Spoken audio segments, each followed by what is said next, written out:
کسی بھی یہ رات، یہ جو تاک راتی، کوئی بھی ایک تاک رات ہوتی ہے جس میں شب قدر ہوتی ہے، نشانی یہ ہوتی ہے کہ جب بندہ اس تاک رات میں اللہ کو منا رہا ہوتا ہے، گڑ گڑا رہا ہوتا ہے، اور جبریل امی آ کے جب اللہ کا سلام دیتے ہیں اور جب مصافحہ کرتے ہیں تو بندے پہ رقت طاری ہو جاتی ہے، اس کے رونگٹے کھڑے ہو جاتے ہیں، بے اختیار اس کی آنکھوں سے آنسو نکلنا شروع ہو جاتے ہیں، ایک دل میں ایک عجیب سی کیفیت ہوتی ہے، لیکن یہ وہ کیفیت اس بات کی ہوتی ہے کہ بندے خدا تجھ پہ اللہ کا سلام آ چکا ہے اور اللہ تیرے سارے گناہوں کو معاف کر چکا ہے۔ یا ہو سکتا ہے آج کی رات ہو سکتا ہے کہ اب جو 29 شب ہے وہ آنے والی رات ہے، مگر کسی بھی رات میں جب جاگیں قدر کے ساتھ جاگیں، میرا ایمان ہے کہ آپ نبی علیہ الصلوۃ والسلام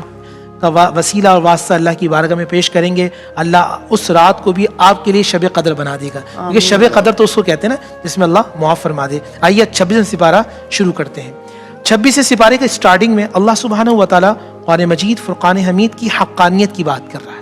یہ کتاب حق اور سچ ہے، اور پھر بیان کیا جا رہا ہے کہ کفار کے جو باطل معبود ہیں وہ بے بس ہیں، وہ بے سہارا ہیں،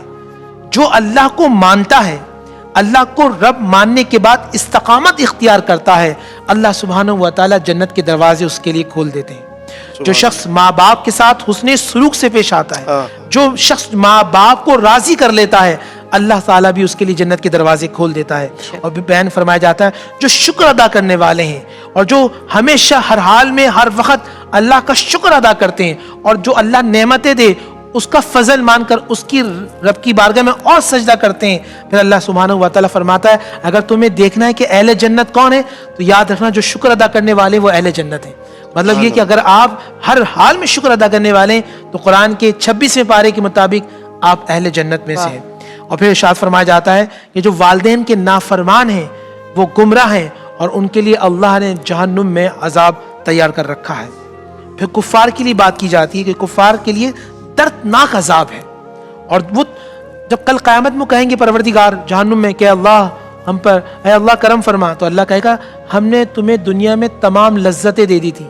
اور آج تمہارے لیے کچھ نہیں ہے۔ پھر جنات کا تذکرہ کیا جاتا ہے، پھر آخر میں نبی حضور محمد رسول اللہ صلی اللہ علیہ وسلم کا تذکرہ کیا جاتا ہے، اور تمام نبیوں کا تذکرہ کرتے ہوئے کہا جاتا ہے حبیب صلی اللہ علیہ وسلم یہ جو مشکلات ہیں، تکلیفیں، آزمائشیں یہ پہلی امتوں پہ بھی آئی ہے، اے اللہ کے اے حبیب آپ صبر کیجئے، پھر اللہ تعالیٰ ان کو صبر کی تلقین کرتا ہے۔ پھر سورہ محمد صلی اللہ علیہ وسلم شروع کی جاتی ہے جو مدنی سورت ہے، اور اس کا موضوع ترغیب جہاد ہے، مجاہدین کے لیے بشارت ہے، منافقین کی سازشیں اور ان کی صفات کا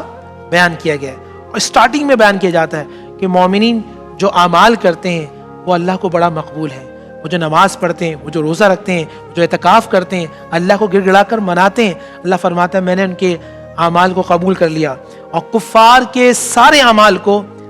ضائع کر دیا۔ پھر جنگی قیدیوں کے حوالے سے اللہ سبحانہ و تعالیٰ شاہ فرماتا، اور یہاں میں نبی علیہ السلام کا تذکر بھی کرتا ہوں، بدر کے وہ لوگ حضور کی بارگاہ میں آئے تھے کہ جنہوں نے حضور کو زندگی بھر تکلیف دی تھی، جنہوں نے حضور کے لیے کانٹے بچھائے تھے، جو حضور علیہ السلام پہ اوجری ڈال دیا کرتے تھے۔ حضرت انس بن مالک کہتے ہیں میں نے مدینے میں سرکار کو دیکھا کہ حضور علیہ السلام رات بھر ٹہل رہے مدینے کے مسجد نبوی کے اندر، تو میں نے دیکھا یا رسول اللہ آپ تکلیف میں، آپ پریشان ہیں۔ کہا انس تم نے اپنی شدت کے اندر جو ان کے ہاتھ رسی سے سخت باندھے نا، ان کی تکلیف محمد سے دیکھی نہیں جا رہی، ان کے ہاتھ ذرا ڈھیلے کر دو تاکہ ان کو تکلیف ختم ہو جائے، تاکہ میں محمد آرام سے سو سکوں۔ جب کفار پر تکلیف ہو تو مصطفیٰ تڑپ جاتے ہیں، اور کوئی امت مصطفیٰ اور حضور کا عاشق تکلیف میں ہو، لقد جاءکم رسول، پھر نبی اسلام مدینے میں تڑپتے ہیں اور ہمارے لیے دعائیں کرتے ہیں۔